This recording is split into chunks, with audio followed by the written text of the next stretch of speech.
say vile stuff online, you're usually fine up to a point.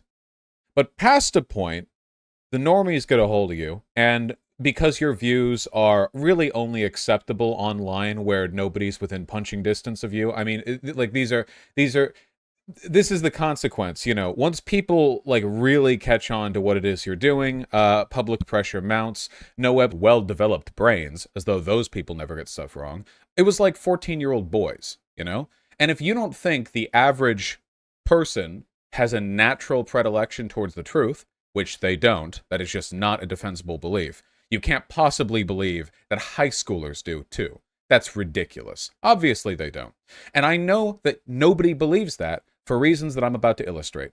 First of all, has anyone, pardon me for bringing this argument out, walk up to one of these people? Oh, sunlight's the best disinfectant, right? Okay, so don't you think we should have maps and destigmatization groups be given mainstream attention and coverage? Surely the public expression of their beliefs would lead to more people being willing to debunk them. I mean, after all, the more pro people we have arguing their positions in public, surely this would benefit society. Do they believe this? No, they don't. No, they don't. They do not. No, they don't. I'm not even going to tolerate any, you know, any devil's advocacy here. None of these people would ever stand up for that position, okay? And the reason for that is because nobody fucking believes it. Nobody believes it. Why is everyone saying Mr. Grow? That's not even like the argument. I know your brains are latching on to some kind of like parallel equivacy that you're drawing on here, but that's not even what I'm talking about. I'm talking about the very idea that if there is vice in the world, that vice should be promoted and exposed and popularized because it reduces the vice. Nobody actually believes this, but they pretend to sometimes when it fits into this like pseudo-libertarian, you know, deplatforming is actually harmful because when you have people like Andrew Tate who are like basically pro and they're being listened to by millions and millions of like middle school boys, somehow the middle school boys being exposed to those beliefs will make them better at not believing those things. It doesn't make any sense. It makes no sense whatsoever. It's completely nonsensical. It's not even worth talking about, really. Those are the pragmatic arguments that I see against deplatforming, in the sense of like, well, actually deplatforming is the wrong strategy to take, you know.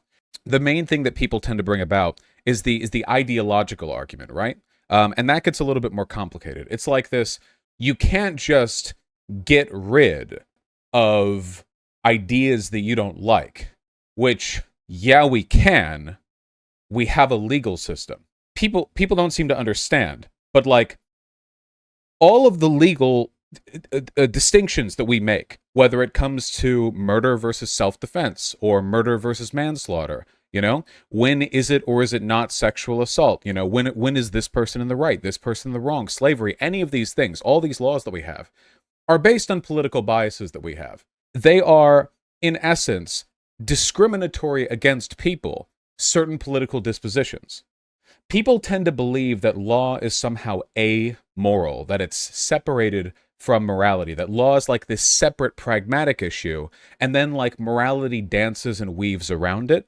But they're not like really the same thing. Law is just codified morality. It's just the issues we have such a stance on that can be pragmatically weighed in on, that they've been enshrined in legal documents, that we're willing to use the power of the state to bring the hammer down on people who violate those principles. What we've done in building a civilization is use systems to ostracize and punish people who we find morally lacking. That's one of the main things civilization is. Now, I don't think there's anything intrinsically wrong with this process. It's just a matter of whether or not it's being done well or poorly. But it's a necessary thing that has to be done, right? The moment you decide it's wrong to murder people, and if someone does a murder, we will arrest them or exile them or punish them or hit them with a rock, depending on what time period and place in the world you're talking about. The fact that law itself is nothing more than a codification of morality. When people say stuff like, the only stuff I want removed from TOS, or like due to TOS, is stuff that's already illegal. What you're basically doing there is you're seeding the argument. You're not making a real moral argument. I see this from people like, they're like, Twitter TOS shouldn't ban people unless they're literally breaking the law. Well, why are you letting law, which is nothing more than the codified morality determined by the people we happen to elect, be the moral line for where you think ethically the terms of service should be on a social media platform?